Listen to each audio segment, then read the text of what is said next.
És una cantera de pedres, que és una brutícia total, és inviable. Hi ha vegetació, que tampoc això a una platja on ho veus, perquè això és mosquit tigre, mosquit de la leishmaniosis pels nostres gossos, això no és tolerable. Llavors, aquí, si acabes l'escala, et treus les sabates i t'hi poses descalç, o com a molts amb una xancleta, que m'expliquin com pots caminar, com pots jugar amb els gossos, com pots nedar, entrar a l'aigua, i llavors com fas tot el més?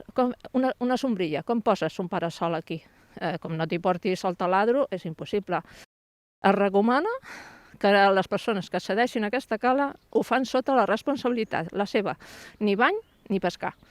I ens volen ficar aquí, a jugar amb els animals, a que es trenquin les potes, a que es faci mal als coixinets, que això amb aquestes roques estaríem als 10 minuts al veterinari.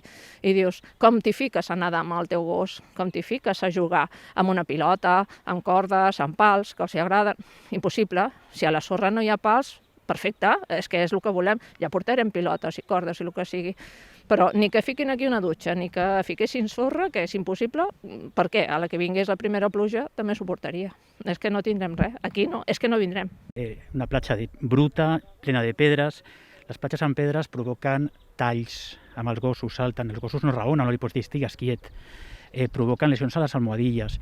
No és com la platja de sorra, en la que ja salten i inclús és bo pels gossos. No? Aquí, com es pot veure, suposo que una imatge val més que 1000 paraules.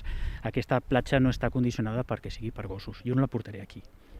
Doncs el primer que s'ha de fer és treure aquests gats d'aquella zona. Les següents accions serà acondicionar aquesta platja. Aquesta platja actualment no és una platja per animals fins que no s'aprovi en el ple municipal. Això és una proposta. Nosaltres estem treballant en diferents accions dins d'aquesta platja per acondicionar-la i actualment encara no és una platja perquè hi puguin anar els animals de companyia.